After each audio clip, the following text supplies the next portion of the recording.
Alright everybody, this is a demo for No Retreat 2, the African campaign, North African front.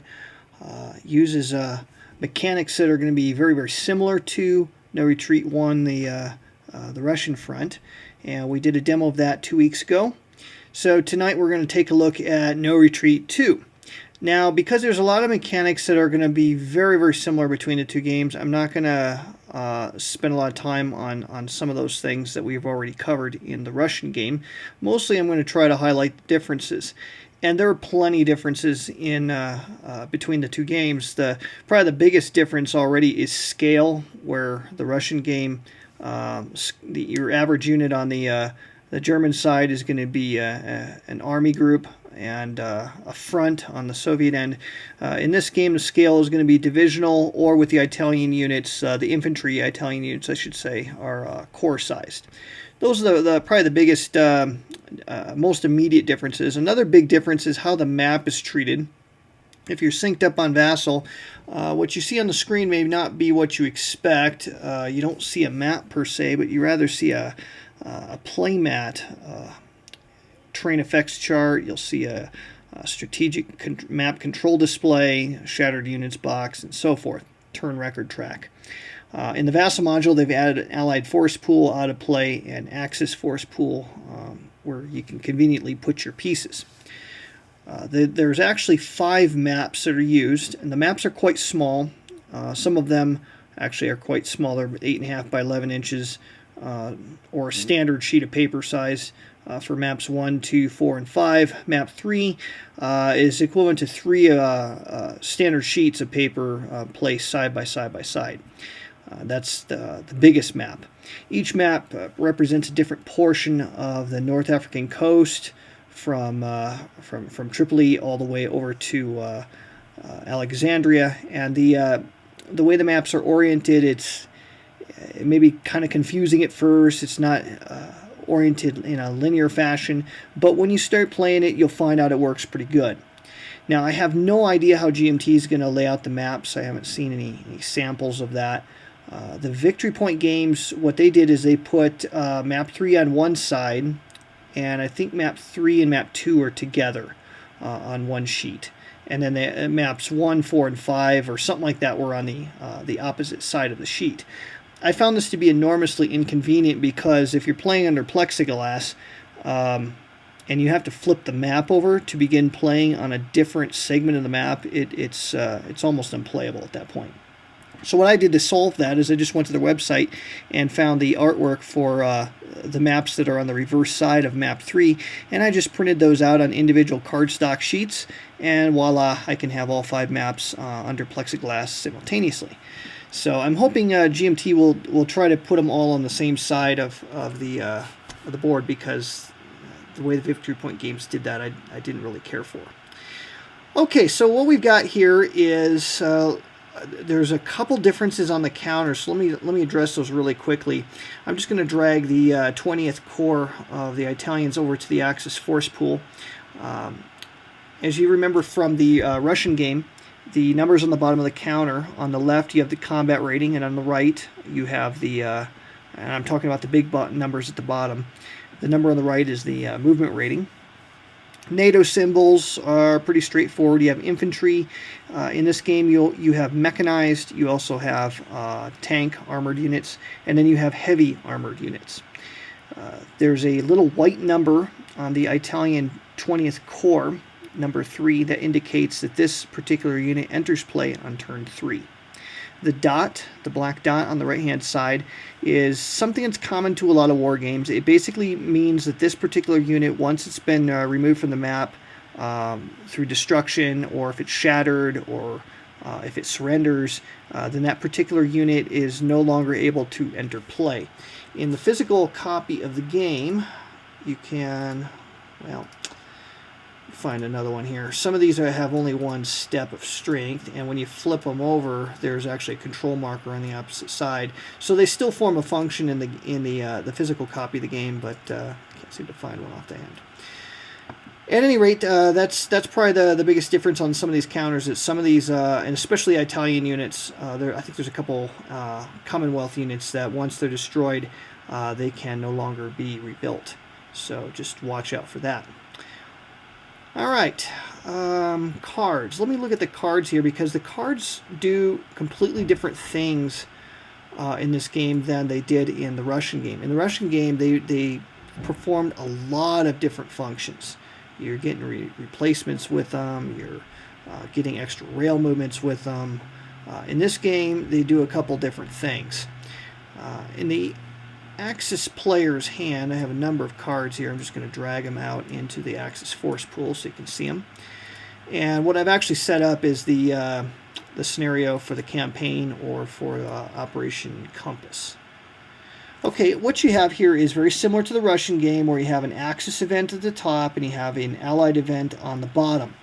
And you can use the card for these events at different times as stipulated by the event. A lot of these events will stipulate a phase in which it's playable. Now, there's a couple things you need to see about these cards. First of all, the Churchill Demands Action event on card 29. You'll notice it's got a little island symbol inside the box where the event for Churchill Demands Action is pictured. That island represents the island of Malta, and that particular event, if that little island symbol is behind there, that event is not playable until turn 4 or after. So it has no function whatsoever for the Axis until turn 4 or after. The same is also true of card, what is that, number 4. You have the same problem there. Coordination supply problems has that little symbol back there. Some symbols on both Axis and Allied events will have like a battleship icon on it, and some of the events will reference that, as you see on coordination problems. So the Axis actually starts with 5 cards in their hand, 3 of which have the Malta symbol, making them completely unplayable at the beginning. Looking at the rest of these, the event card number 20 at the bottom, where it says Tactical Bombers. That particular card is obviously not playable to the Allies for 2 reasons. Number 1 is it's got the Malta symbol, but number 2, it's got the little roundel. The roundel, whenever that is pictured, that is only playable as an event when the game turn marker is on its roundel side, showing that the Allies have the strategic advantage. Now, at the beginning of the game, actually, the Allies do have strategic advantage. They lose that once Rommel enters play, I think on turn 4. So just be aware of those symbols. It's very similar to the Russian game. London delays plans. That particular card, again, it's got a little symbol on it. I'm talking about this one here at the bottom. London delays plans. That little X symbol or the German cross indicates that's only playable by the Germans when the turn marker has the German cross pictured on it, showing that the Germans, or the Axis more properly, has the strategic advantage. So that's what you need to know about the card symbols. Cards, as I said, are handled a little bit differently. They don't perform as many roles in this game, nowhere near as many roles in this game as they did in the Russian game. But there are a number of things that they do that's very important. At this point, I'd like to draw your attention now to the map we're going to use. First of all, on the play mat that you have in front of you now, you'll see on the left-hand side of the screen, vertically, you'll see a strategic map control display. There's roundel markers on map 4's box. I'll move them around here so you can see what I'm talking about. Those particular roundels indicate where your forces' control is limited. Basically, the Germans control every map that their roundel is on down toward map 1. So right now, because the roundel for Germany or the Axis is on map 4, it means that they control that map all the way back to map 1. They control all 4 of those maps.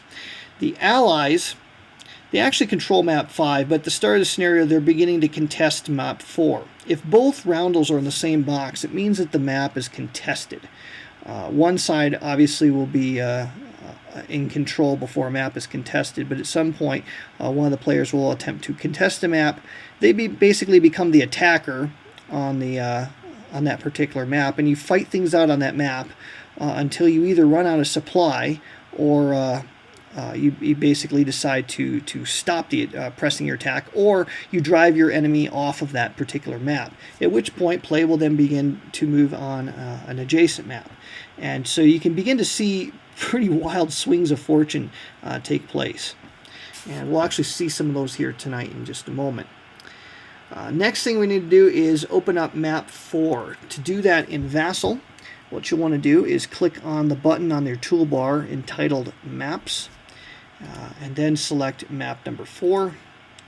When you open this map, it will not open for any other players. It's basically the settings are however you like it, so you can zoom in, do all that, and it's not going to impact how anyone else views the map.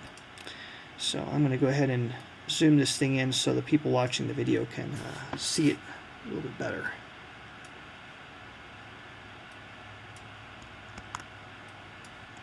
Okay, I think I've got it sized the way I want to do it.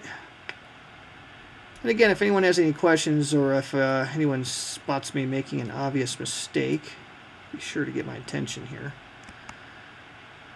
Okay, at the start of the game, basically the setup is fixed for this scenario. The Italian setup with some units on the map, and then the Commonwealth can set up their. The Commonwealth has 5 units that they can set up, and then they have a round-pieced General O'Connor that they can put with any of their units. I'll just go ahead and stack them with this group here. There's a couple new pieces in this game that are actually units, and it might throw you at first because of their unusual shape. And I'm not sure what they're going to do in the GMT edition. In the VPG edition, they were round, which is kind of confusing because markers are round, and these are not markers per se. They're actually like immobile units, and those are boxes and mines. You'll see at City Barani, there's a mines counter there. And what you have on the mines is you have a number in the upper left-hand corner, the little number 5. That indicates that mines are ordinarily only entering play or buildable starting with turn 5. Up until turn 5, players are only able to build boxes ordinarily. This scenario actually starts with a minefield at City Barani, representing some fortifications there. Boxes are like mines in a number of respects. They're units, but they're immobile. These particular pieces, once you place them, they can't move.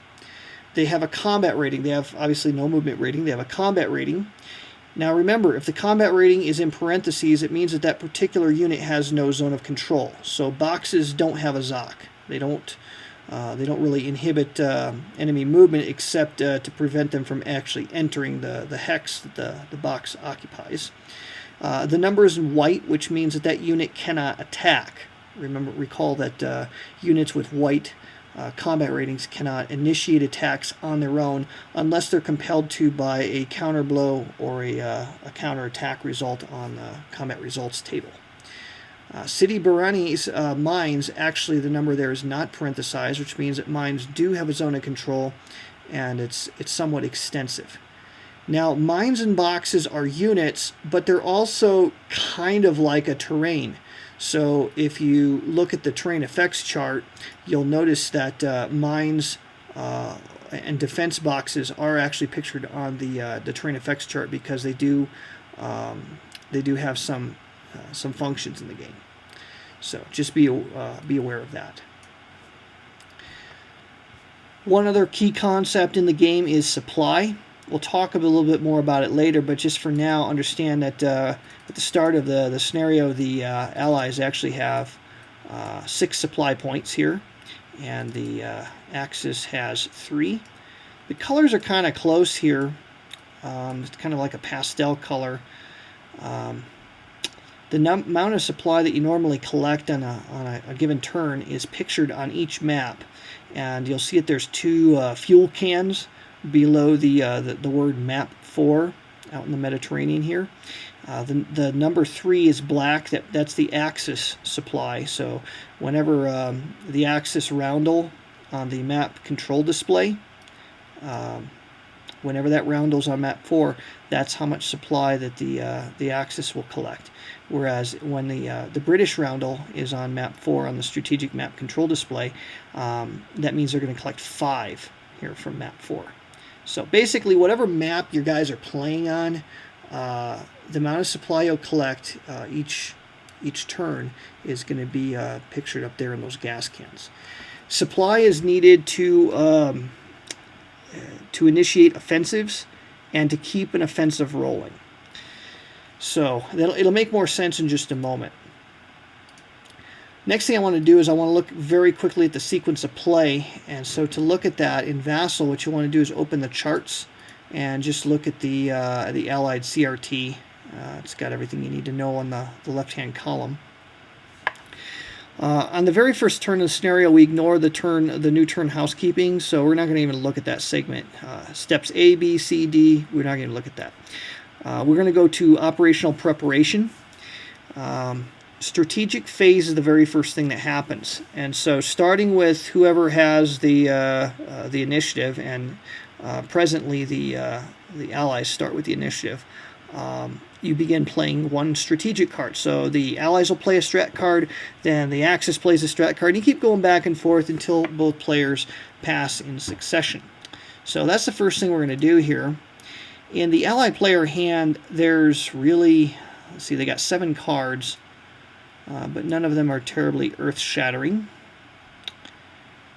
And none of them are really necessary to play at this time. Except maybe this one. How about this one? We'll play this. And I'm putting these on the Allied force pool so you're aware of where these are going. We're going to play Long Range Desert Group, which, whoops, is not actually playable because the roundel is British on the turn record track. So, whoops, my mistake. So I guess we're not going to play any cards. So the Allies would just pass. The Axis, pretty much in the same boat. They don't really have anything that's really playable at this point, so they are also going to pass. And so that'll be it for the strategic phase. That went really quick this turn.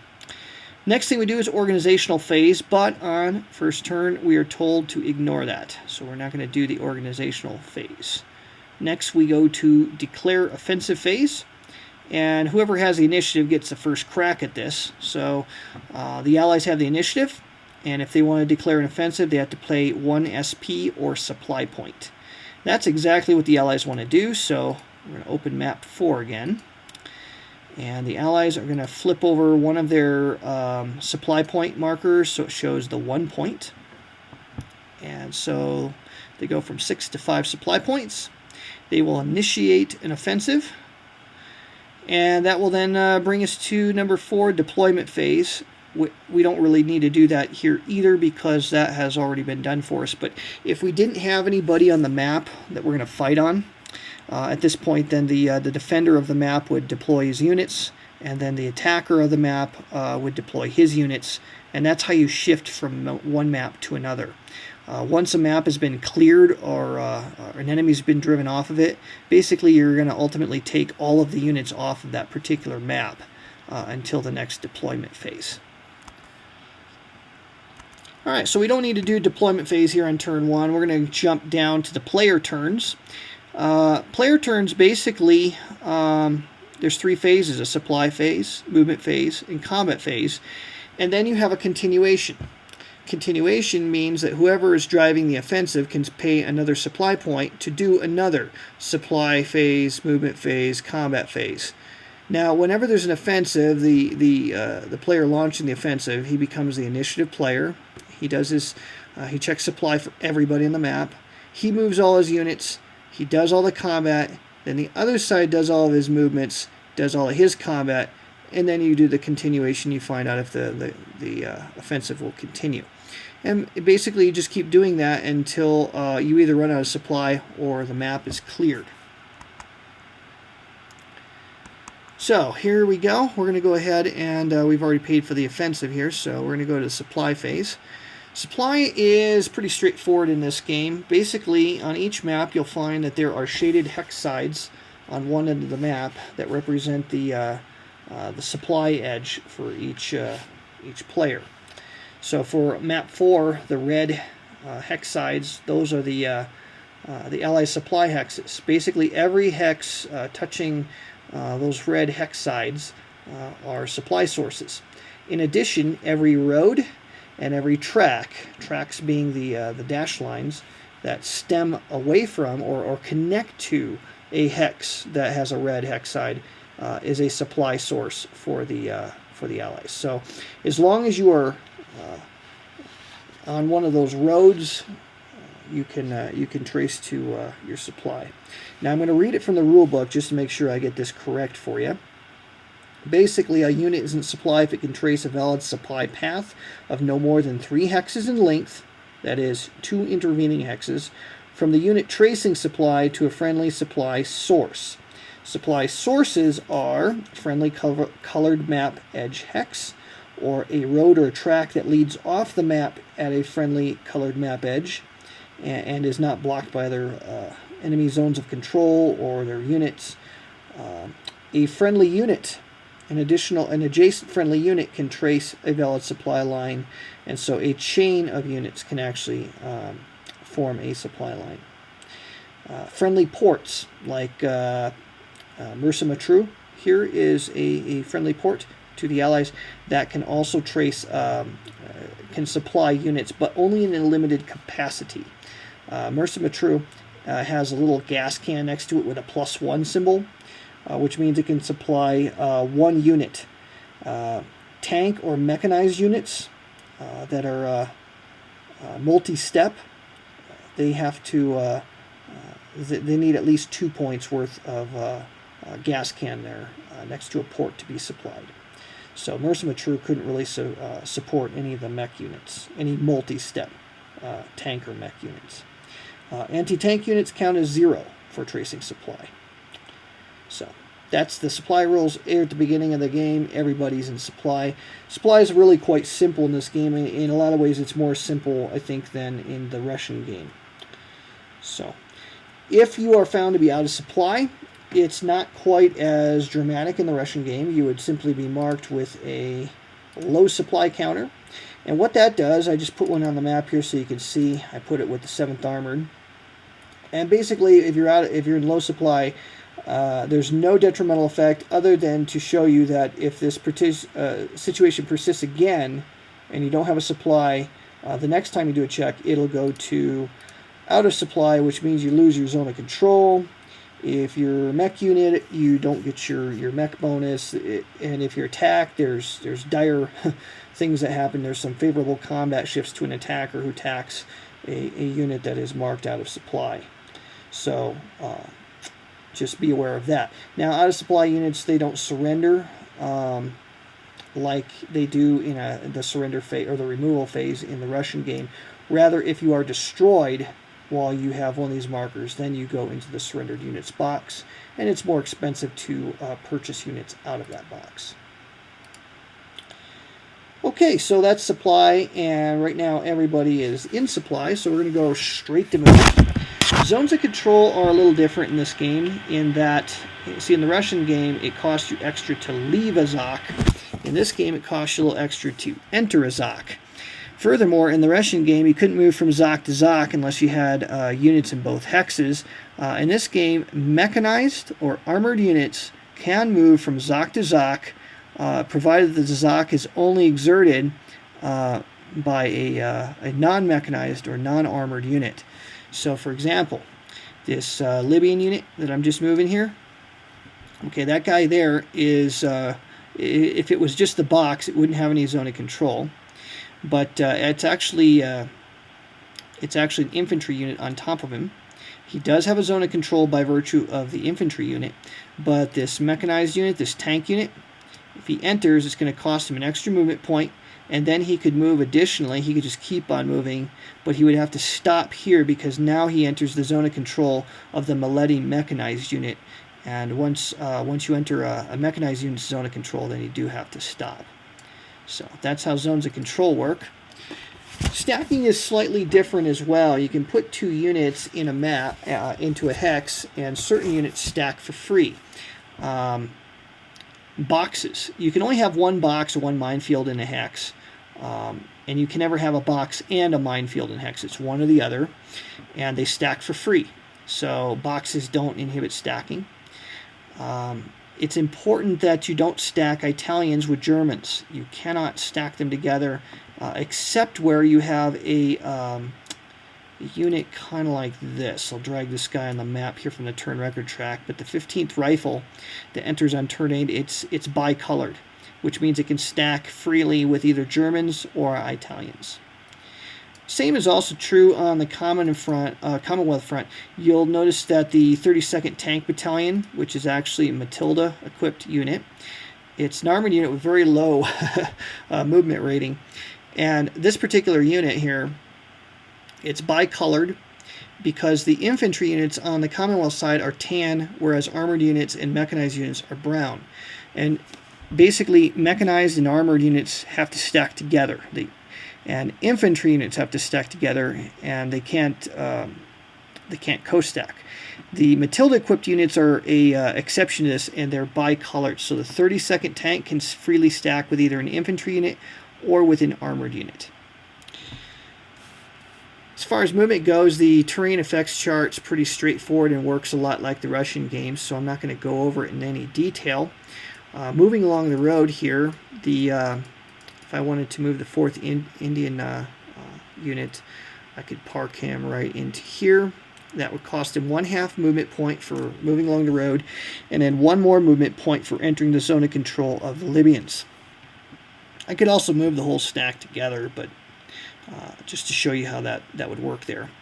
If I didn't want to move the whole stack together, I could take 32nd Tank, and I could move him. This would be 1.5, but then it'd be 2.5, 3.5 to get in there. So that's actually too much. So he will have to stop here anyways. All right, 7th Armored. Well, let's move the guys with O'Connell. We can move 1, 2. We're moving across the desert. 1, 2, 3, 4, and he's got to stop there. And the guys with O'Connell are going to move 1, 2, 3, 4, 5, 6. And 7th Armored, move 1, 2, 3. And ordinarily also armored units or mechanized units cannot engage in any attack with infantry units for the Allies. It's either going to be all armored and mech or all infantry. But remember, the bicolored units get around that, so be aware of that. Same thing is also true for the Axis. Italians and Germans can't cooperate on the same attack. It's either all one or all the other. But remember that the bicolored ones can choose which group they want to stack with and attack with. There are some, as we're seeing here, some differences between this game and the Russian game. But the movement combat, a lot of this is going to work very similar. We finished our Allied movement, so we're going to put some declaration markers down on, I believe the Allies have 4 target markers, and the Axis have 4 target markers. So we're going to put target markers here down on these 2 hexes. Those are what we're committing to attack. After that's done, then counter blows could then be issued. And you also want to pay attention that there are some cards that can be played after movement but before combat. And so you always got to be paying attention to what's in your hand. Now, unlike the Russian game, you don't discard a card to put down a counter blow. In this game, you spend supply. And you got to be really careful about supply in the game, because it's supply that's going to purchase your units back from the destroyed units or surrendered units box. You have to spend supply to build those box units. Minefields. Minefields are basically boxes that have been flipped over. So, for example, just to show you what I'm talking about here, this particular box, if I flip that over, it turns into a minefield. But again, ordinarily you can't do that till turn 5, and it's in the deployment phase that you actually spend supply to do that sort of thing. So here we go. We're going to start with the attack on. Tell you what, let's go ahead and make the attack on the Libyan infantry corps there, that's being attacked by the 4th Indian and 32nd Tank. And so we're going to go through the combat segment here. Make sure I do this right. We'll go through battle sequence. If you open the charts in the module and click on the Malta/Sudden Death tab, you'll find the battle sequence on the left-hand side. So we're going to total of combat strengths of the participating units. And so we've got 7 Allied versus 3 Axis, so it's going to be 2-to-1 odds. Commitment step allows the attacker to basically commit 1 blitz or shock marker, if you're the Allies, to the battle. And then the attacker, followed by the defender, may each play 1 event card. So we're going to go ahead and start by throwing down a shock counter here for the Allies. And then the Allies are going to look at their hand here. Forget what I had in there. And there's really nothing to write home about there, so they're going to decline to play a card. Looking at the Axis, they also really don't have anything that's useful here, so it's going to be just going down to the battle chart. Now, again, there's different CRTs for each country. The Allies will use an Allied CRT.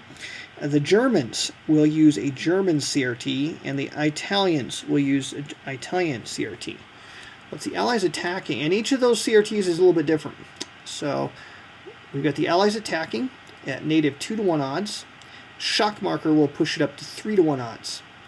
The box, if you look at the terrain effects chart, which is probably hiding behind map 4 for you, if you look at the terrain effects chart, you'll find that a box gives a defense box gives a 1 shift to the left. So basically, a defense box is going to offset the shot counter. So I'm going to go ahead and just delete the shot counter. So we're back to 2-to-1 odds. Now, armored units, mech or armored units, get 1 shift to the right if you're attacking, and 1 shift to the left if you're defending, but only in certain terrain, so you have to watch out for that. Fortunately, open terrain for the Allies does allow the armored shift, and the defense box does not cancel an armored shift. So we go from 2-to-1 back up to 3-to-1 odds, and so we can go ahead and roll this thing out here. So 3-to-1 odds, and this may not have been the most optimal attack for the Allies, as you're going to see here in just a moment. Let's roll a die. Die roll was a 1, which is not a very good response there. So on a 1, 3-to-1 odds is an EX result, which means both sides lose 1 step, neither side retreats or advances. All right, well, looking at our map here for the Allies, we're going to the 32nd tank is a 1-step unit. We don't want to kill that, so we're going to have to flip over the Indian Division. And looking at the Allies, or the Axis, the Libyan Corps is a dot boy, and he's 1 step. We don't want to kill him because he'll never come back. So the obvious solution here is to destroy the defensive box. So we go ahead and we'll put that back into our out-of-play box. So box is gone. Well, actually, technically that ought to go to the destroyed units box. But anyways. Okay. And everybody remains in place. So that was a pretty horrible opening attack there for the Allies. Second attack, we're going to take 3, 6, 7, 8 to 4. That's 4-to-1 odds against the Mileti. It's going to be 4-to-1 odds. Yeah, we'll throw a shock marker. We want to blow this thing to smithereens. So 4-to-1 odds. That's going to push up to 5-to-1. The box will bring it back down to 4-to-1. Armor versus armor is going to cancel out, or armor mechs versus armor mech is going to cancel out. So we go 4-to-1, 5-to-1, back down to 4-to-1. Now, the Allies.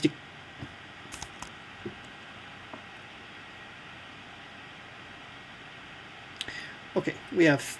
Sorry, I forgot to count the box. It's 3, 6, 7, 8 to actually 3. So it's actually 2-to-1.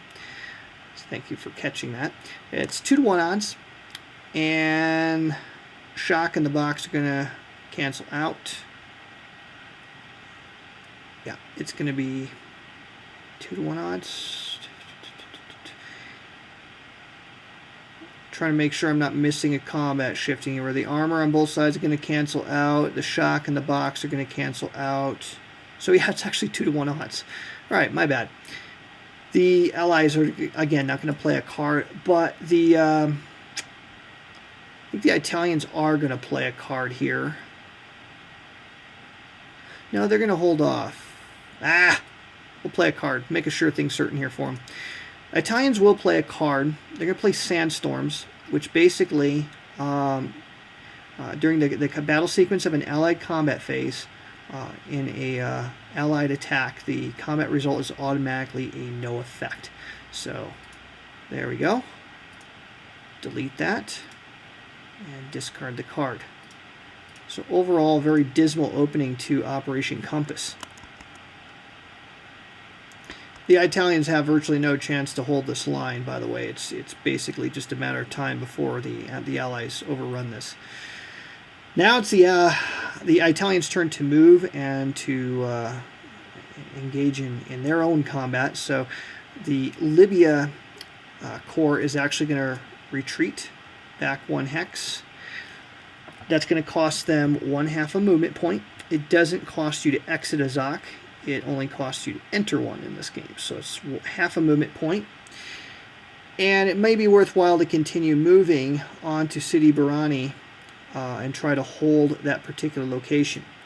I forgot to mention this earlier, but if you're found to be out of supply and you are situated on a box or on a minefield, then you never leave limited supplies. So you could basically stay there indefinitely with minimal effects. So I think that's the best move there. Don't want to bring up 21 Corpo. We want to leave 21st Corps where he's at. And Maletti is probably going to get surrounded and destroyed, but I don't see any valid escape path really. Because looking at the terrain, you have 2 movement point cost to enter rough. It's going to cost you another +2 to cross the ridge hex side that separates Maletti from this hex. So that cost him all his movement points to enter here, and now he's still just as vulnerable to attack, but now without the defensive box, it's a little iffy. Because he could still end up being surrounded. Because what could happen is O'Connor could simply move into this hex, and then, yeah, let's see, 1/2, 1/2, 2, 3.5. Yeah, and that would still surround him with Zox. So, yeah. We don't want to do any of that. So let me just undo those. We're going to leave him where he's at. And we're not going to declare any attacks, and that is going to have a negative effect here. Because O'Connor, on the backside of his counter, one of the things that he does, doesn't have any combat rating, doesn't have any movement rating. Basically, during your movement, you can pick him up and put him on any one of your units, and he just slides around and moves along with one of your units. But at one point, during the counterblow segment, he can be flipped over and turned into a counterblow, which forces Maletti to attack the 4th tank. So Maletti's going to attack 4th tank, and he's going to have 3 combat factors because of the defensive box, even though the combat rating is white. Because it's a counterblow, it can participate. So 3 versus 3 is going to be in a 1-to-1 column.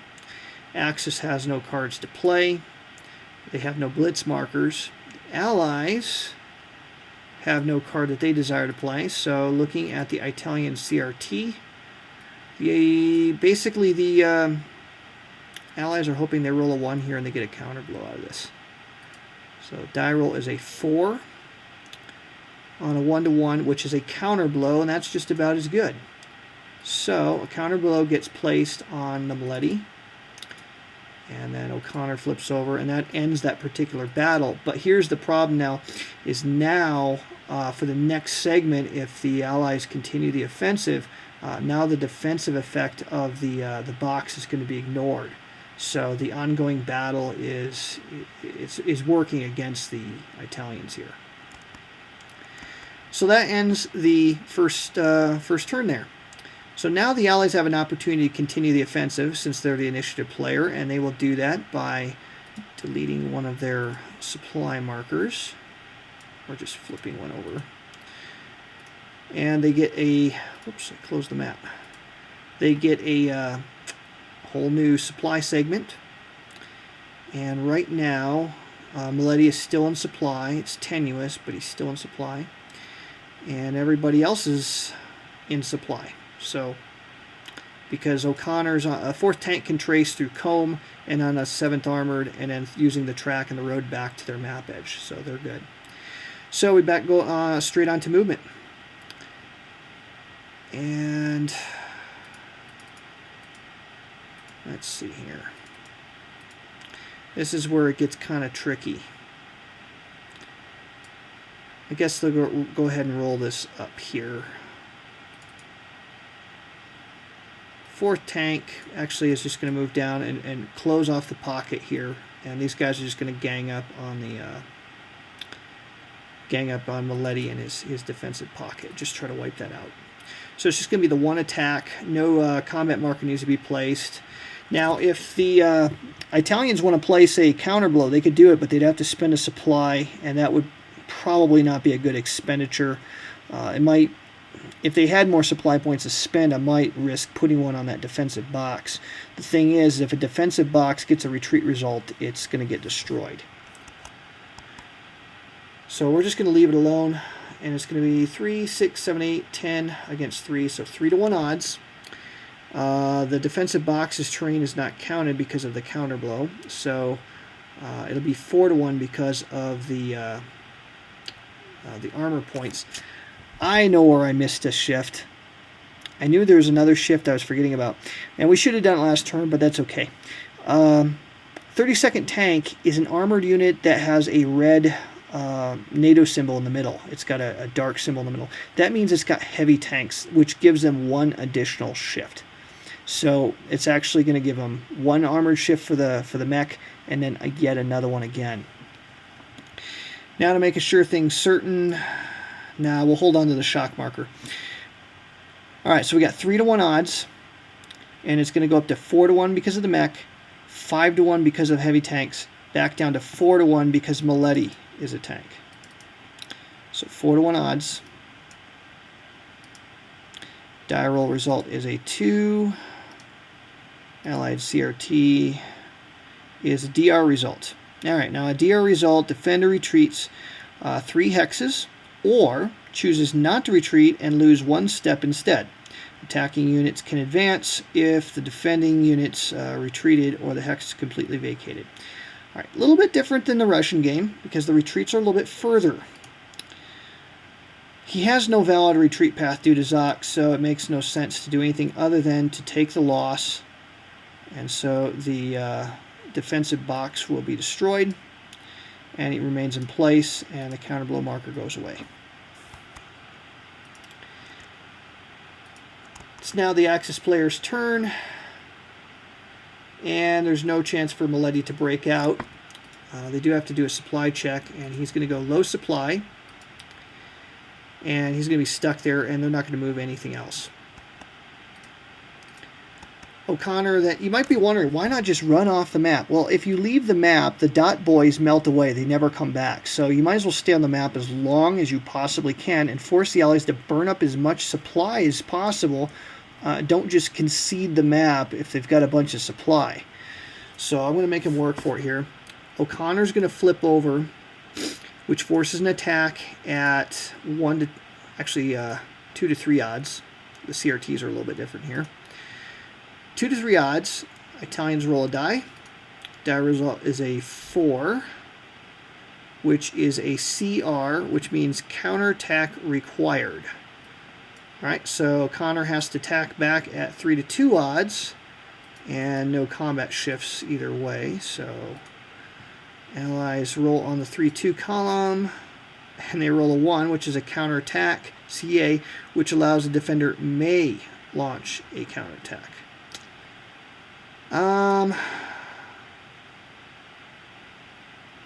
May launch a counterattack. Well,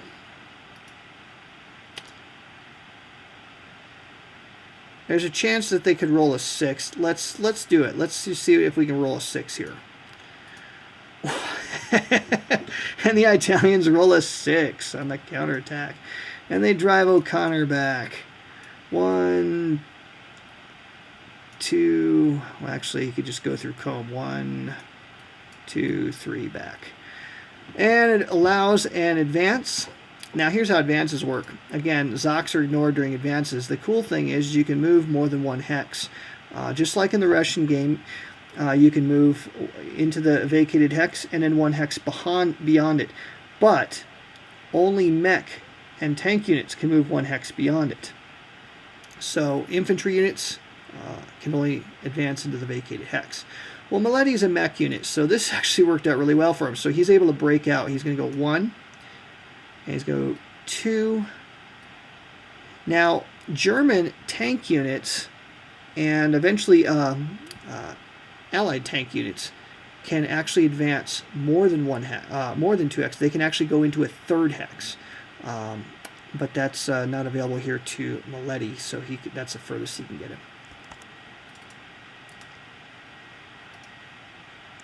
All right, so the Allies are going to have to spend supply, so they're going to go ahead and take one of their supply points, and we'll just put it in the out-of-play box. I don't see any way to delete them. All right, so they're going to spend supply, do it again. Open map 4 again. Yeah, flip Combe back over, O'Connor back over.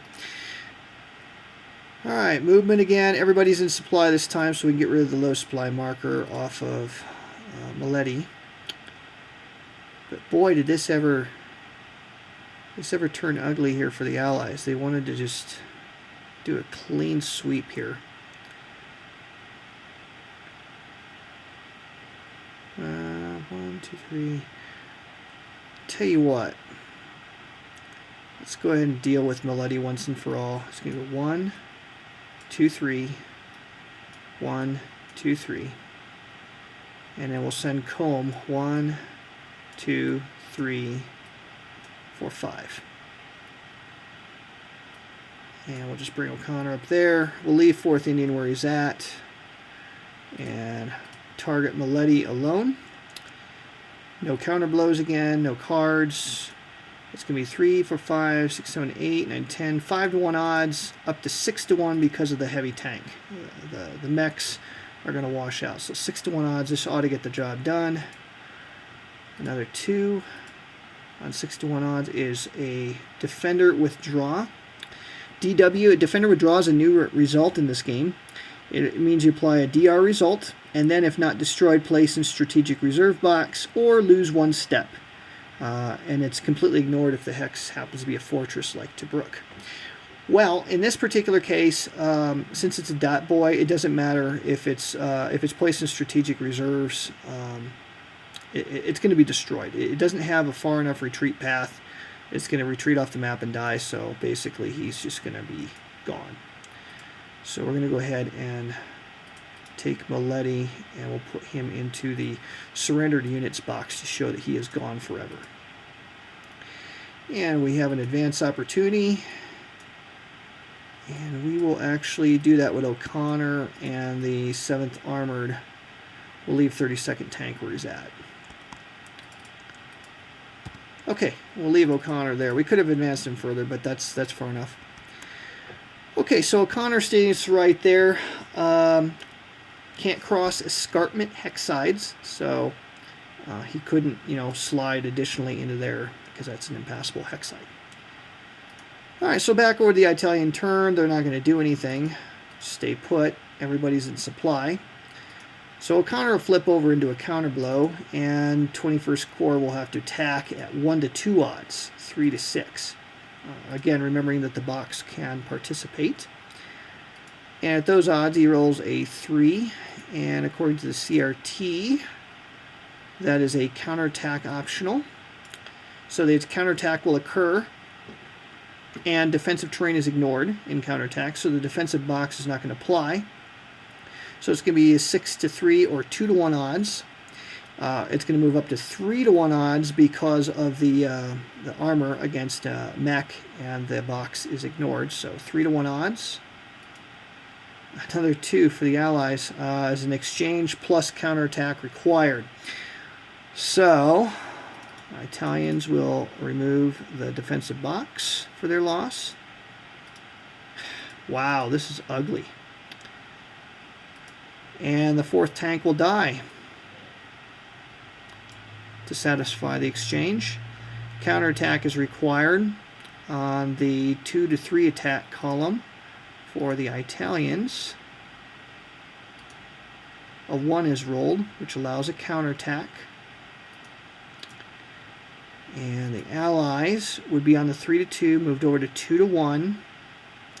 But there's 2 results on that column that could result in an exchange, which would eliminate another division, which may not be desirable, so we'll hold off and we'll decline the counterattack. Still burning through supply. The Allies will continue. They're down to 2 supply left now. Everybody is in map supply now. But this time, we can get the 21st Corpo completely surrounded, and he's going to get annihilated. So, Comb Force is going to move here for 2, and he'll continue to move here for 2. And we'll move 32nd tank up here to help support the attack, and it's going to be 3, 5, 7 to 2. It's going to be 3 to 1 odds attacking 21st Corps.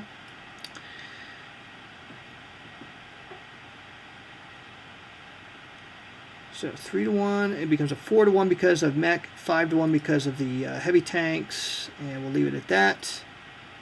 Allies rolls are stuck on 2s, so 5 to 1 is DR, that's going to kill him. So 21st Corps is gone forever. And advance is allowed, so these guys here will move bing, bing, like so. Comb Force will stay where he's at. Italian turn, nothing really changes, they just stay put. They are now in limited supply because they can no longer trace to a map edge. The zone of control from Connor's force is now blocking them, so they will be marked as low supply. They will never go below that so long as they're on a box or a fort or a mines. Alright, so that means the Allies got to spend another supply to continue. So they really chewed up their supply. This was really good for the Italians to get the Allies to burn through that supply. So it's going to see if they can wipe this thing out in one turn here. They're going to move 1, 2.5 into the zone of control. Now, once you enter the zone of control of mines, even though you don't have an armored unit in City Barani, mine zone of control does not allow Zoc to Zoc movement. 4th Indian's just going to bypass the defensive box. He's going to move 1 and 2, 3. Comb Force is going to move 2, 3, 4 along the track, and then 5, 6. And of course, they're all attacking City Barini, and it's going to be 4 defensive factors in there against 2, 4, 6, 7, 8, 9. So it's 2 to 1 odds. Oh, no, they can't. Of course not. Shoot. Oh, wait. Yes, they can. I forgot. I knew there was a reason why they could. O'Connor. It's in the special rules that as long as O'Connor's in play, you can get around that. But once he's removed from play, and there's a card that kills him, it's an event that gets rid of him. And he has a little dot on him to remind you that once he's gone, he never comes back. He's captured and lost forever. So he actually can participate in this. So let's see. So it is actually going to be 2 to 1 odds. The mines will shift 1 to the left, and no armored shift is allowed against the mines. So it's going to go 1 to left, back to 3 to 2. But we've got 1 shock marker we left. So we need to inflict a step loss here to keep this thing going. So back to 2 to 1 odds, and hoping they roll something other than a 2. And it's a 3, which is a exchange and a counterattack required. Now the exchange will flip the mines into a box, and the shoot. Tell you what, the I have to get rid of the 4th Italian will die. And it's going to be 3 against 3, 4, 5, 6, 7. So it's going to be 1 to 3 odds. It's actually going to be an automatic counterattack result because the shifts for the armor is going to push it off the table. So it's an automatic counterattack for the Allies. So the Allies get one more whack at it here for free. 3, 4, 5, 6, 7 to 3. It's 2 to 1 odds. The town terrain itself doesn't do anything, as you see on the on the terrain effects chart. So 2 to 1 odds. Up to 3 to 1 because of armor now. And because it's a counterattack, the box terrain doesn't do anything anyways. So it's 2 to 1, 3 to 1 because of mech, 4 to 1 because of heavy mech. And the Allies roll a 1. I think they've rolled, I think the 3 was the highest thing they've rolled so far. So what did I say it was? 2, 3, 4 to 1, and a 1 is an exchange and a DR. All right, well that'll do it, but it's also going to really do in the Allies. So the Allies are going to have to kill another unit, and we're going to kill 32nd tank, but this will get the job done. 32nd tank will die. Exchange takes place. They'll kill the box, so the box dies. But now the retreat is required, and there's nowhere to go, and it's a dot boy, so Libyans surrender. And after a very, very frustrating struggle, Sidi Barrani is finally belonging to the Allies. Now, under most circumstances, with an exchange, there is no advance, but this was an exchange plus a DR results here, so we can advance in there and grab hold of that. Now, once a player turn is all done, if there are no square combat units on the map for one of the players, then the other player controls that map. Or, if you control all of the towns on the map, then you control the map. So at this point, map control can be determined. So I'm going to look at the sequence of play here, make sure I don't do things out of order. But we're basically going to go to the end of turn housekeeping. The Allies will decline to spend another supply, so that's going to be it for them. And we go to determine map control. And the map is confirmed to be controlled solely by the Allies, so the roundel for the Axis goes to map 3, slides backwards. And now we check to see if initiative changes. Basically, if you didn't control that, let me actually read the rule to make sure I get this right here. If you end up not controlling a map, this is where initiative could actually shift. Okay, and it's under map control.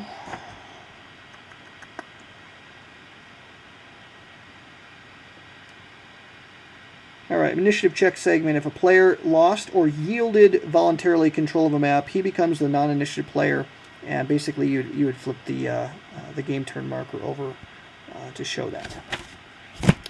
I think earlier on I may have inadvertently set a rule wrong, so let me straighten it out now. The roundel on the turn marker, I'm moving it around here just so you can see what I'm talking about. That particular roundel does not stipulate whether or not a card is playable. That was my mistake. It's where the strategic advantage begins with the Axis in 1940, and it turns into the Allies on turn 10 in 1942 as designated there on the turn record track. So I am sorry, that was a mistake on my part. So that event by the Allies was actually playable. Long-range desert group, but you know what? It's still playable because the card says play at any time. So I'll go ahead and do that now. Long-range desert group says that the Axis player must choose to either discard one random card or one unused available blitz marker, or lose one supply point. Well, at this point, most of their cards are garbage, so they'll discard a random card from their hand. There really isn't a fancy mechanism in the module to do that, so I'll re-roll 5s and 6s, and card number 2 ends up getting discarded, so get rid of that. Sorry about that mistake, guys. I think I'm allowed 10 mistakes in the course of a demo. Okay, we're nearing the end of this segment here, so let me try to finish this turn up. Map 4 is now under the control of the Allies. We've determined that initiative has not changed. The roundel will remain on the British side. Now we remove all units and markers from the map. So what we're going to do, the side that lost control, their markers get removed back to their force pool.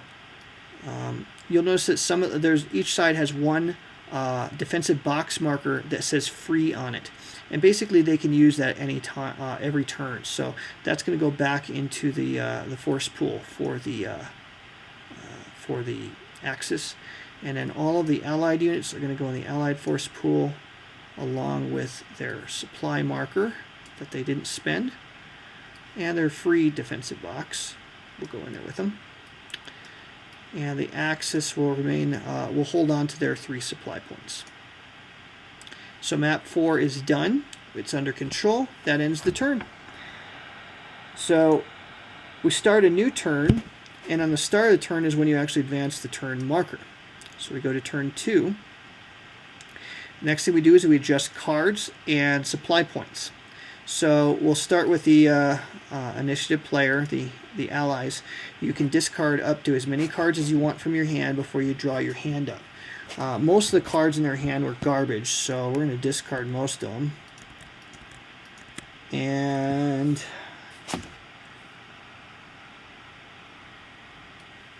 they're going to discard fuel ammo reserve. It says after discarding this card for any reason, immediately receive 2 additional supply points or 2 shock markers. Let's see, map 3. Yeah, you know what? They're going to take 2 supply because they burned through an awful lot of supply last turn. So they're going to flip their supply marker or 1 and grab another one there. So that'll give them that. So the Allies discarded a bunch of cards, and now they're going to draw one at a time. Now you first determine your hand size, and in the VPG edition of the rules, this is not clear at all. But in the GMT version that I previewed of the rulebook, it is much clearer. That you determine your hand size here before you draw the cards, and then you draw up to a number of cards that would actually fill that hand size.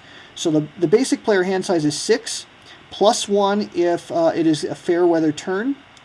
And then there's some things that can happen if Monty is in play, he's not, or if Malta is active, that can hurt the Axis. None of those situations apply.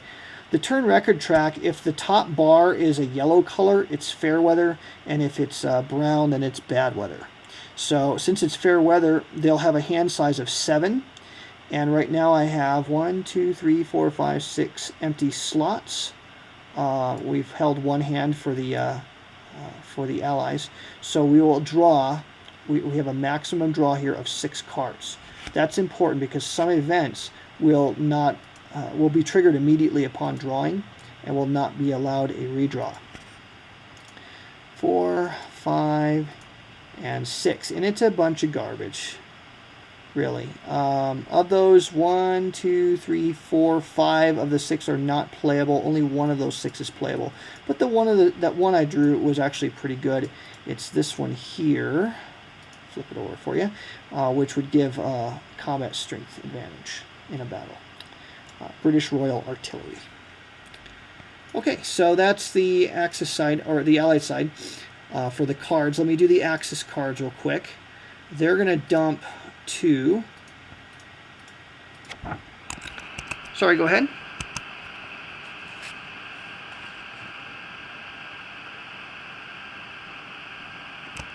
I wasn't aware you could actually open their hands. I'm going to put them all on the table here once we get rolling. I'm just curious how you're able to see them. Did you log in as a player?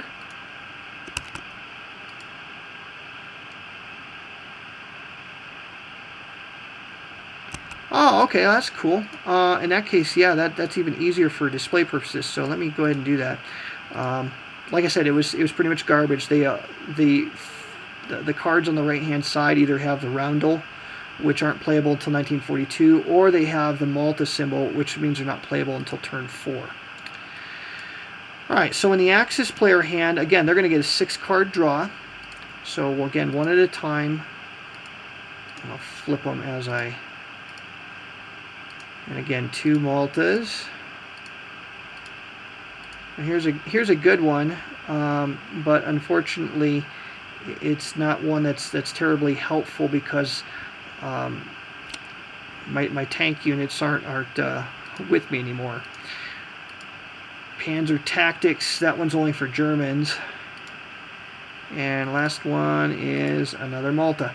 So not a whole lot of good there for the Axis. Now they did have Desert Foxes that we could have used for counter blows, but things were going so well for the Axis last turn, I thought we'll just hold on to that one.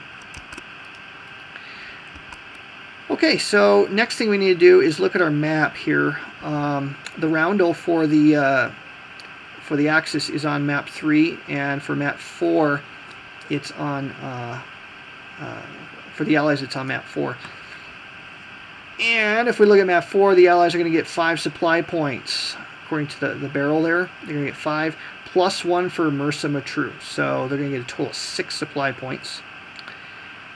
And you know what? I probably shouldn't have used that card. Shoot.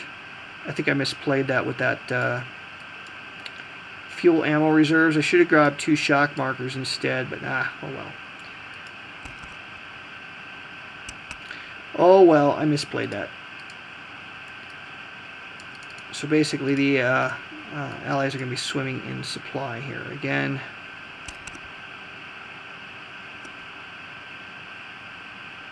Yeah, I paused for a second because I seem to think that there was more fuel than what I'm seeing here.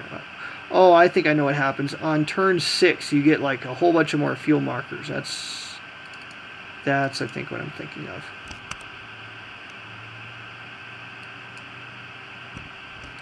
Okay.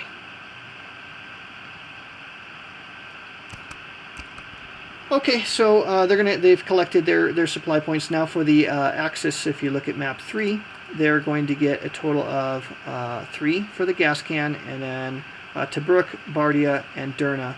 That's 3, 4, 5, 6, 7 supply points. But they only have 3 markers. Oh wait, I see the other Allied one. It's in the used supply box. Duh. There we go. Okay. And since the Axis only has the 3 markers, they just get flipped over. So we're rolling again here. We have finished up the adjust cards SPs segment here in the housekeeping phase. Next, we're going to note the new game turn event. So looking at the game record track, turn record track, I'm going to take the reinforcements, I'm going to slide them up here out of the way. And you'll see the word Ethiopia is highlighted, as well as 3 shock marker icons. So in the rule book for Ethiopia, it tells me on the VPG rules page 11 that on turn 2 the Ethiopia campaign takes place. During the organizational phase, the Allied player must withdraw the 4th Indian Infantry Unit, placing it as a game turn 5 reinforcement. Now, later on it tells you in the rules that during the organizational phase, if we do not rebuild a unit that is compelled to be withdrawn, then we lose a random card from our hand. That's just not a good idea, especially if you have a good card in your hand. You don't want to take that chance. So what we're going to go ahead and do is we'll take note of that event. Nothing actually happens at this point, but we'll have to take note of that event, and then when we get to the organizational segment, we'll need to remember that. Next thing we do is we check to see if anyone's won an auto victory. Not going to happen here. Malta can influence the game, but only after turn 4, and that is summarized on the Malta/sudden death tab on the charts. So we're just going to skip past that. Game turn advantage remains constant. It's only going to change on turn 10, so none of that takes place. We get to the strategic phase, and starting with the Allies, we can start throwing down cards. And unfortunately, there's nothing in the Allied hand for them to help them here. And for the Axis, it's even more dismal. So really nothing to do here. Really, the card play amps up on turn 4, because that's when Malta goes active. And for the Axis, you want to keep Malta inactive. I should say Malta comes into play in turn 4. It comes into play inactive, and the Allies are going to try to play cards to activate it to hurt the efforts of the Axis to gain supply points. and also to hinder their card size, their hand size. And then the Axis is going to be playing cards to try to deactivate Malta, because when Malta is deactivated, it empowers other card events. And when for the Axis, and then when Malta is inactive, it empowers cards for the Allies. So the card play really isn't terribly exciting here during Operation Compass, but when you get to turn 4, it becomes almost a separate game within a game, and you have to really think about what you're doing with your cards. There's also something really clever that happens on, I'm going to hide all the units here so I can see it. On turn 4 is the Greece campaign. And turn 5 is when you have to check and find out what happens with Crete. And the turn 5 event with Crete, what happens there is you look at the cards in your hand that have the Malta symbol, and whoever has the most wins the Crete campaign. So there's a little bit of hand management that goes into play, and you have to think about that ahead of time. So the first time you play the game, you might not catch all these little subtleties. Once you played it a couple times, then you realize what some of these events will do, and then you can take some preemptive measures to try to force a favorable outcome. And then also Malta can be conquered by the Axis through, keeping these particular cards in your hand on certain game turns. Like I said, Malta's almost like a little subset of the game, but it's done in a pretty inobtrusive way. There's other great games on North Africa where it was almost too obtrusive. In this game, I think it handles it pretty nicely. So in our game here, we can go ahead and continue things. We can go straight on to, all Malta interdiction is not going to happen. Okay, we go straight to the organizational phase. So here's where shattered units would come out of the shattered units box for free. And there's a sequence here. You get the shattered units out, then you can upgrade units. What I mean by that is on turn 4, for example, the 21st Panzer will enter play. It's a 5/6 armored unit. It's a 2-step unit that when it loses a step, it becomes a mech unit, a 3/6 mech unit. But what you can do with this is, I believe starting on turn 5, the 21st Panzer can actually be increased into a 7/6 tank unit. And then on turn 10, you can turn it into an 8/6 heavy panzer unit. Now, notice it has a dot. When it has a dot there, it means that once you have made the 21st Panzer, and 15 Panzer works the same way, but once you've upgraded these during the organizational phase to its dot boy size, once it takes a step loss, it can never be rebuilt back to that dot size. Does that make sense? That's the one exception to that whole dot mechanic in there. It might be helpful if they made the dot a different color. A dot to remind you, but a different color to show you that it only applies to the improvement of that particular piece. So we'll go ahead and decrease them down.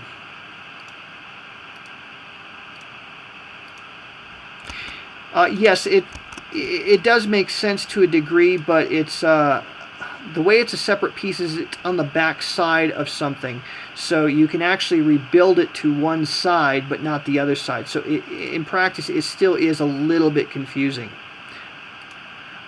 Alright, so 21st Panzer, I'll put him back where he goes. That's what you can do during the organizational phase here. The Axis has nothing really to do here for that, so what we're going to do for the Allies is spend 1, 2, 3 points worth of supply to, actually we did this out of order. Let me backtrack a second here. He's hiding under O'Connor, but I want to spend 1 supply to flip over 7th Armor to his full strength. Okay, and then once you've done all your improvements and flipping units, then you take your destroyed units and you buy them for 1 apiece. So that'll go to use supplies. And it's at this point you collect any new reinforcements. So we get the 65th Australian. And then we can build any fortifications we want. We don't have any that we can build or that we want to build here, except for a freebie, and it's not terribly useful. So that's all we can do there. Note that we could rebuild the 4th Indian, but we could not build it and flip it a step in the same turn. That's the cost of having a unit die. That's why I killed some of the 1-step tank units rather than 7th Armored, so I could put them on that 2-strength side. Okay, for the Axis, they're going to spend, first of all, we'll collect our dead units. We get all of these boxes go back into our available builds. All of the all the boxes go into your available builds before you get a chance to build them. So,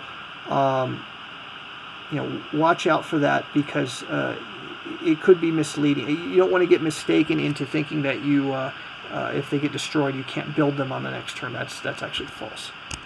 I'm sorry, Lucas, what were you saying?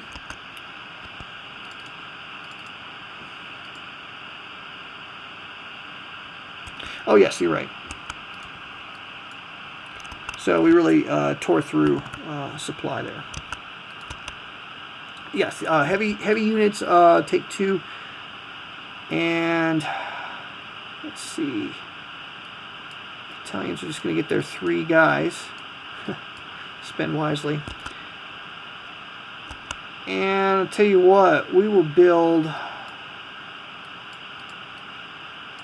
4 boxes with that, in addition to our freebie. 1, 2, 3, 4. So that gives us 5 defensive boxes.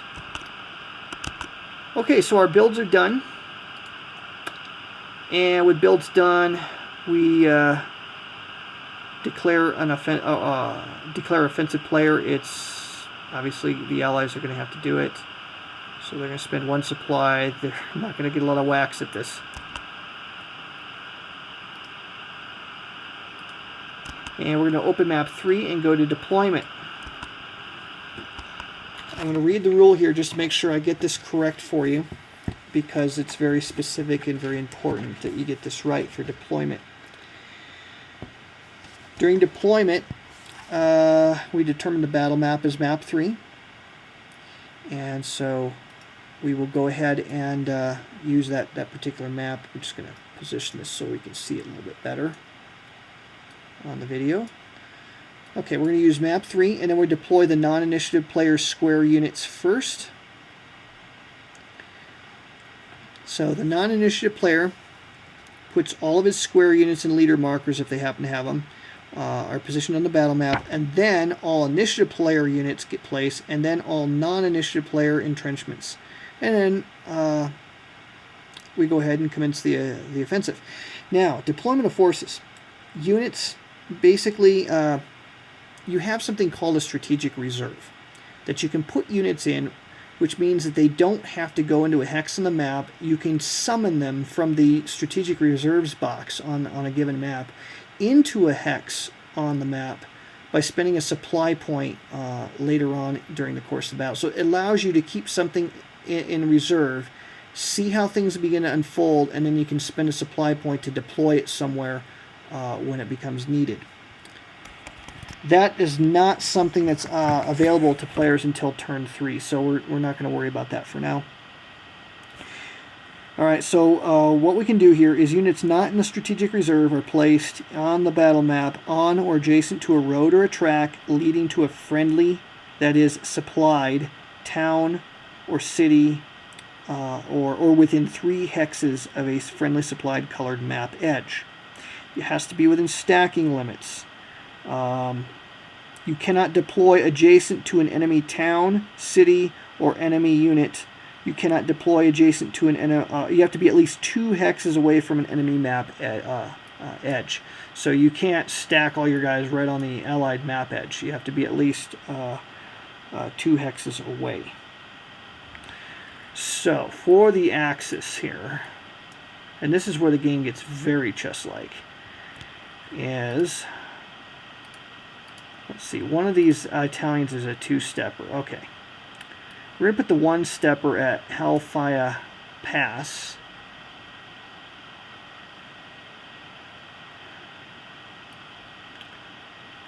And I like to put this one next to him because the limited zones of control.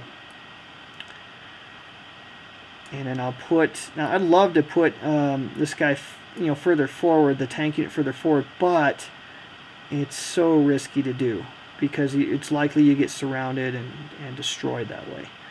So that's the Allied player, or the Axis player's deployment. Now the Allied player. Oh, we forgot to withdraw the 4th Indian from the Syrian event. I think it said to put it on turns, what was it, 10? Game turn 5. And the clarification is that when you remove 4th Indian due to the Ethiopia event, he comes back on turn 5 on the same side that he left. So we'll just put him there. Alright, so deploying for the Allies. Got to be within 3 hexes of a map edge. Can't be adjacent to a enemy unit. Love to use Comb Force as a flanking unit. See, 1, 2, 3. We could put him there. And we'll put our slow sloggers here to clear Hellfire Ridge and hopefully open the coastal road. If we can punch through, I think our best bet is to try to punch right through that and just kind of dance around and harass the Bibini tank unit. We're going to try to clear the coastal road and at least take Bardia before we have to make an operational pause.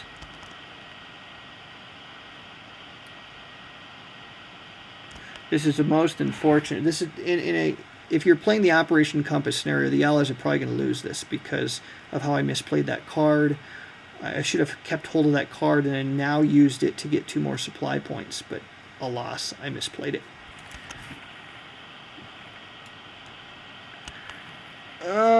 Let's see, the other tanks.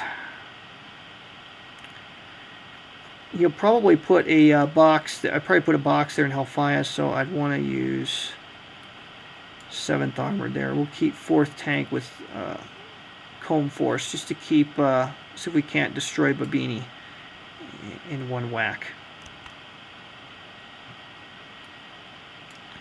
But we'll put Connor with the Coastal Road Force. And now we can go ahead and put the defensive stuff on that has been purchased. Obviously, I'll put the freebie on for the Axis. We'll put that in Hellfire Pass. Put no one here. Definitely want one with Babini. Now, another thing you can do with these boxes is you can use them as speed bumps. They have no Zoc, but they can still be speed bumps for you. And it might be beneficial to put one into Bardia and Tobruk. And the reason for that being that they can't just grab it on a long advance, that they actually have to attack it and take that.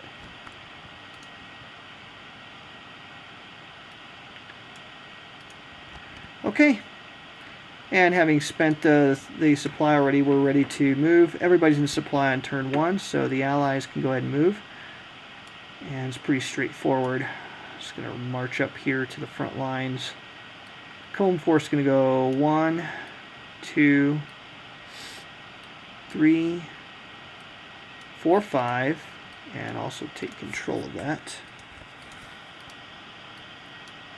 And 4th tank is going to move 1, 2, but there's no mech Zoc there, and then 3, 4. Put a target marker on Hellfire Pass, and put a target marker here on the Babini. Forgot to grab our shock markers, so I'm just going to grab them now. Just put them up here, keep them handy. There we go. She got 3 of those. Okay, now the counterblow segment. So the Axis player actually has a card in their hand called Desert Foxes. That when you play it when you're declaring battles during an Allied combat phase. It plays up to 3 counterblow hexes markers on eligible hexes containing German units. That would be so helpful here, but you'll notice that we don't have German units. We only have Italian units, so that is not playable. However, it might be worth playing a supply point here to go ahead because there's a very real chance that they could hold this map here, or at least hold it in a contested state. And we'll put a counter blow on 32nd Corps. So we'll go ahead and put a counter blow marker on here. So that costs 1 supply. The Allies, or the Axis, only has 1 supply point left. All right, so Allies will go first. We'll go ahead and do the attack on Hellfire Pass. Now, notice the escarpment hex side keeps 7th Armored from attacking the guys in the hills there that we marked with the counter blow marker. Just be aware of that. All right, so we have 8, 9, 10 factors against 4 in Hellfire Pass, so it's 2-to-1 odds off the bat. We will commit a shock marker to the attack on Hellfire Pass, and the Axis has nothing to play here, so they will. That's it. So it's going to be 2-to-1 odds. The shock marker and the boxes will cancel out. And then it goes 3-to-1 because we have mech, 4-to-1 because of heavy mech. And remember, O'Connor allows infantry and mech to cooperate. Let me look at the turn. That's in rough terrain, but there's no defensive shift for it, and it doesn't cancel out the armor shifts. So it's 2-to-1, 3-to-1, 4-to-1 odds. And die roll is a 1. Unbelievable. I don't think I've ever seen such a run of bad Allied luck. Exchange plus DR will clear here Hellfire Pass, because it'll cost 1 to kill the box. So the box goes away into the destroyed units marker. And for the Allies, we'll just go ahead and flip 7th Armored. It's only a 1-step difference by doing that. Whereas if we flipped the infantry, well, you know, it's the same. So let's just flip the... I was thinking that the Aussies went down to a 2-strength unit. Oh well. Alright, and then the retreat has to take place. So they could take a hit, but that makes no sense with a dot boy. So he's going to retreat 3 hexes. He's going to go 1, 2... Might as well retreat into Bardia. And then the advance takes place. Aussies have to stop at Hellfire Pass. The armor can continue,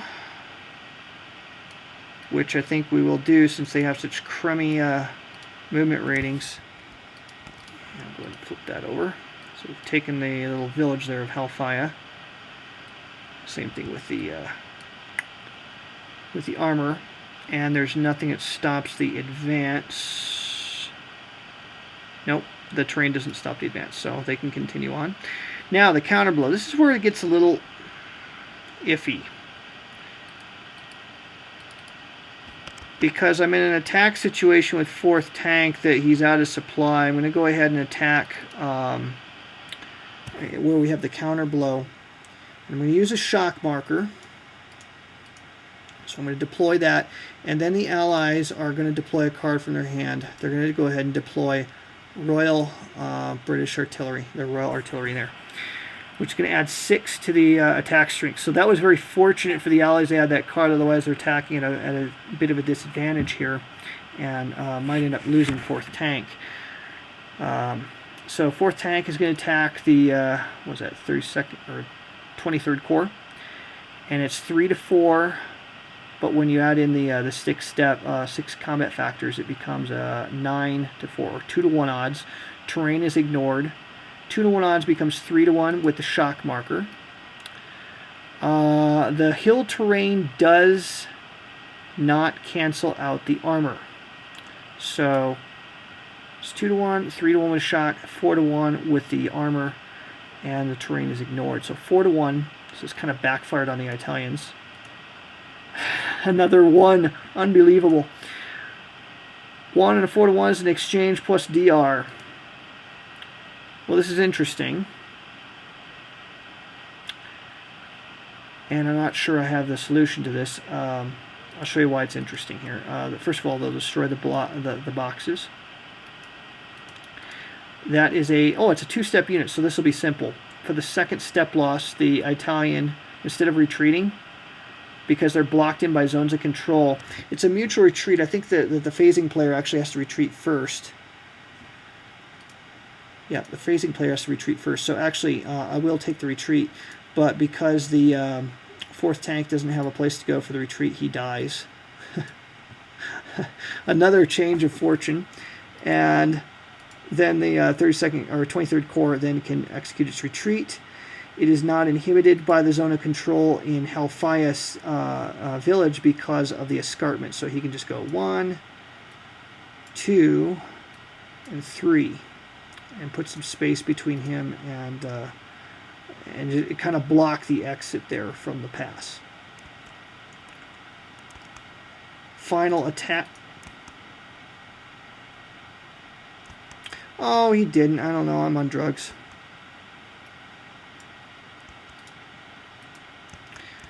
For some reason, I was thinking that was a mutual retreat situation. My bad. Sorry about that, guys. Still on the old cold medicine.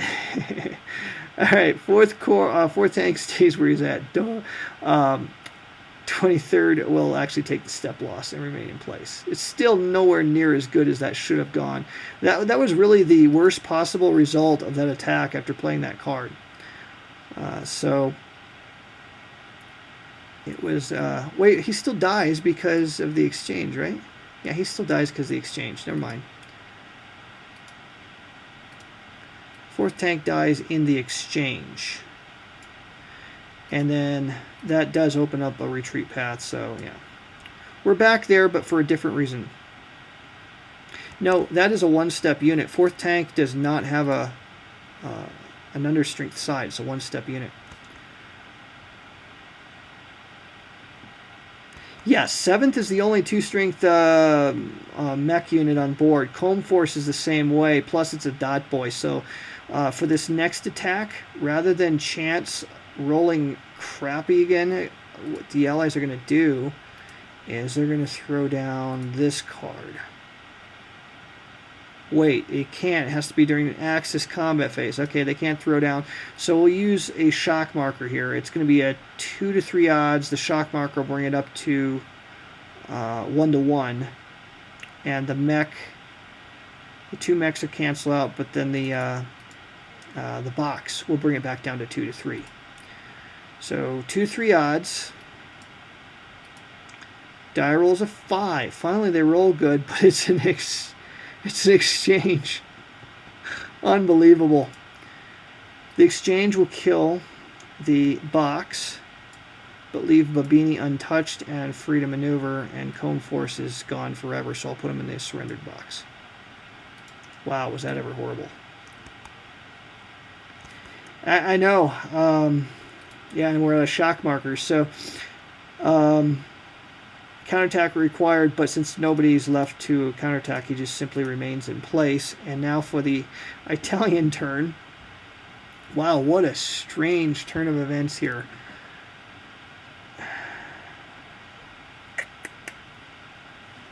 Tell you what, I would really like to get into some more defensible terrain. So even though I'm kind of bottling up the canyon, it's deceptive because those guys will come squirting through the pass and around. They can move, let's see, 1, 2, 3, 4, 5, 6. Yeah, they can pretty much surround 23rd Corps where he's at. So he's going to have to move back 1, 2, and everybody's in supply, by the way. And then the armor boy can't quite get up there to support him, but he can get close. So he's going to move 1, 2, 3, 4, like so. Actually, he could better move 1, 2, 3, 4. I think that's a better use of him. No combat. O'Connor's function can't be used, so now the Allies can spend supply, get a new phase, but now they're really low on units. They just have the 3 units. This is just pathetic.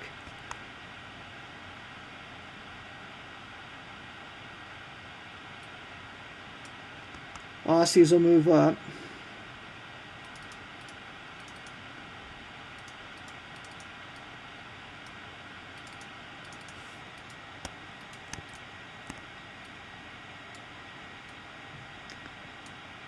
Trying to get O'Connor stuck with the 7th Armored. Okay, so they're going to move. It's going to be 1.5, 2.5, 3, 4.5, 5.5. They don't have enough movement points to do that. Crap. Because of the ridge. So, decision making. Instead, I think what we do is we send the Aussies this way. 1, 2, 3. Take control of that hex. That city, at least. That may not seem important, but I'll show you why it's important in just a moment. See, when the British are not going to be able to clear this map on this turn. They're not going to, in all likelihood, kill enough of the square units before they run out of supply, and they're certainly not going to capture all the cities and villages. So, what happens is we're going to end up with a contested map, which is going to put both roundels on map 3. And when it comes time to we build our forces up and we come back to redeploy, we have to take note of what cities we control, and that's going to govern the redeployment. So I think that's a better move there, and we'll put 7th Armored and O'Connor, make it a stab here at Bardia,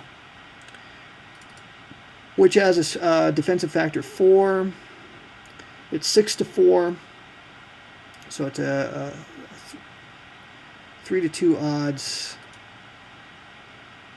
and it becomes 4-2 with the armor, 5-2 with heavy armor, back down to 40.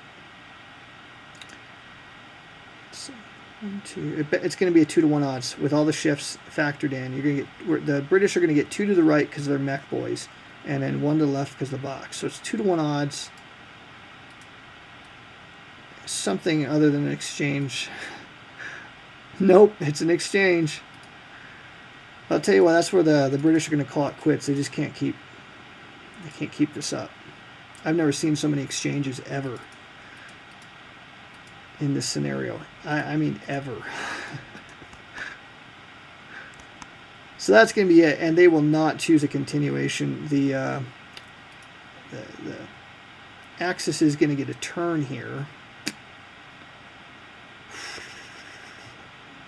Bardia is a supply point. They're going to stay there and see what happens. And the other 2 boys, I'm going to move back behind the ridge here with him, which will cover Tobruk. And then 1, 2, 3, cover his flank, just in case. And that ends the movement phase. For the Italians, O'Connor will flip over. Let's see, 3, 4, 5. Is that worth doing? You know, it's not worth risking. And the Axis isn't going to spend a supply to risk a counterblow either. So that's going to end it. And because there's no continuation, that ends the second player turn. We go to housekeeping. Map control is judged to be contested. So now that the map is contested, is there any initiative change?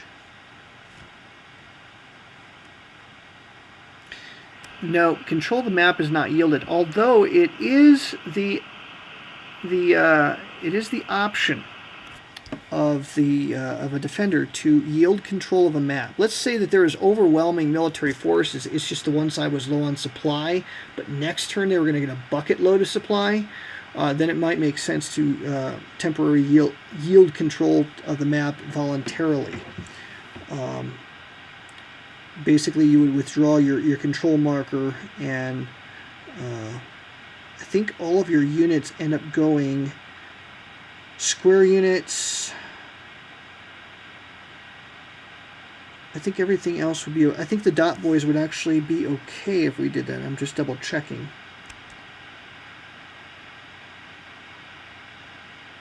Yeah, they would actually go in the force pool. It would be an interesting decision here, because then that would give there's less room to maneuver. I'll show you why this is an interesting decision. If you look at map 2, if you open up map 2 and take a look at that, you'll see that there's considerably less room for maneuver outside the gate. With more units, it may be possible to really bottle up the Allies in some nasty terrain.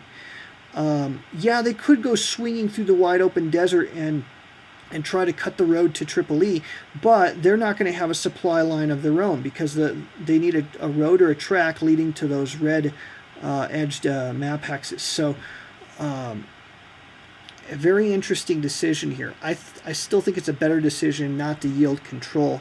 So that's going to be that. And whenever you end up with a contested map, everybody remains where they're at. So this is where everybody stays. So we're just going to leave everybody there. There's no change of initiative. And we, let's see, double checking this to make sure we don't remove. If a map was, if both players control towns or cities and have one or more supplied square units on the battle map, it is contested.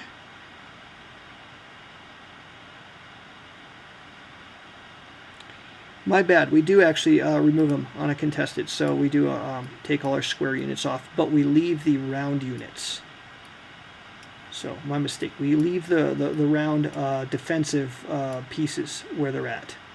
Oops. So, the box in Tobruk is going to stay right there. That's why I put my freebie up where I figured it was going to get overrun right away, so it'd be available next turn. And the ones I spent money on, I put further back, figuring that with a miracle they might be able to hang around, and in this case they actually did.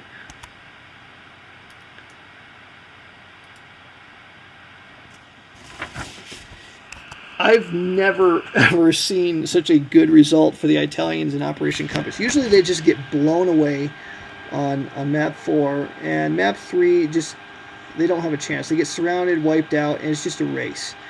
And then you get to map 2 and it gets a little interesting, but usually there's a mass wipeout, a beta-fom type experience. It's very typical. The Operation Compass scenario is basically a race game. And then starting on turn 4, then you get Rommel, and the whole strategic picture changes because, let me move the pieces away here. On turn 4 you have Greece, and you are compelled as the allied player to withdraw your crucial armored and infantry units, and you're left with this skeleton force. So you've completely blown out the Axis, and now you have to withdraw all these guys, and things can get really ugly. Well, in this case, things can get really interesting because Rommel's going to come on, and he's going to come on in a much stronger position than historically. And initially he's going to have some supply issues, but he'll still be able to, I think, make a pretty good show. Well, I think at this stage we've covered the game pretty well, so I'm going to go ahead and stop the demo at this point. We've covered 2 game turns here, but I think I've given you a pretty good picture of what the game's about and how it's very different from the Russian campaign that you find in No Retreat 1. Instead, here you find something, it's going to be epic swings back and forth fortune.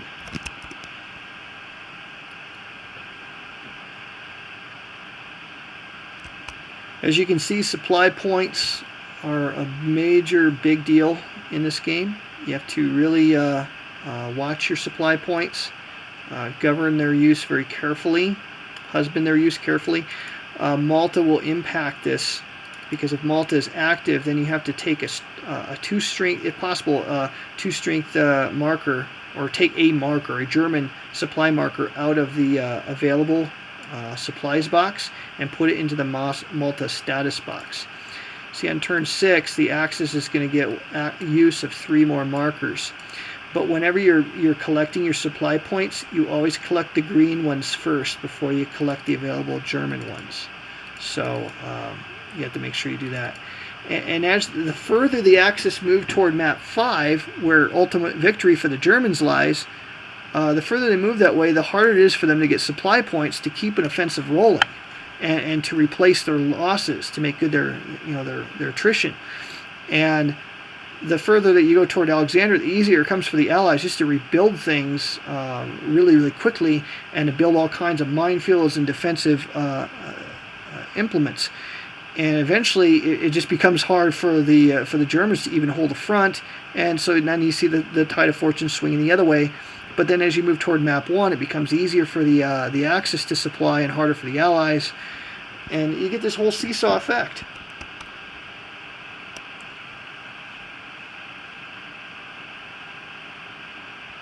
Well, I hope you've enjoyed the demo. I'll stick around for a few minutes if anyone has any questions, but I appreciate you guys coming out tonight, and you guys have a great evening.